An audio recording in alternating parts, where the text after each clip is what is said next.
Malam para pemirsa God Message. Hari ini kita masuk di kisah Matius yang pertama. Setelah di ayat awal menceritakan bahwa Kristus anak Daud.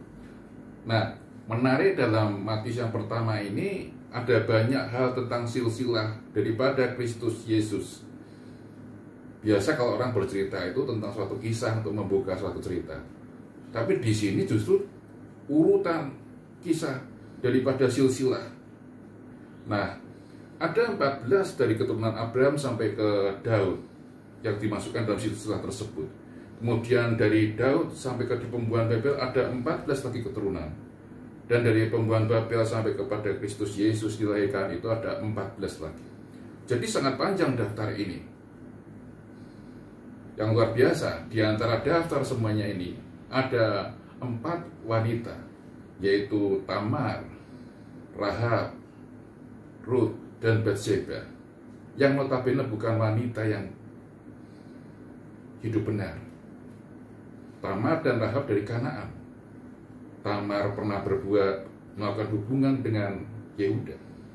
Rahab juga wanita pelacur. Kemudian ada lagi Ruth, janda dari Moab. Kemudian ada Batseba, perang Het. Kalau mereka punya background begitu buruk ada dalam urutan silsilah Yesus, itu adalah hal yang luar biasa. Karena yang pertama adalah perempuan waktu itu punya kasta yang lebih rendah daripada pria. Jadi pria itu harus nomor 1 dan wanita itu kasta yang di bawah daripada pria. Wanita tidak yang hal yang utama. Tapi kalau wanita dimasukkan, ditulis di daftar silsilah, pasti Tuhan punya rencana yang indah untuk mereka. Dan yang kedua adalah hidup mereka, masa lalu mereka berantakan,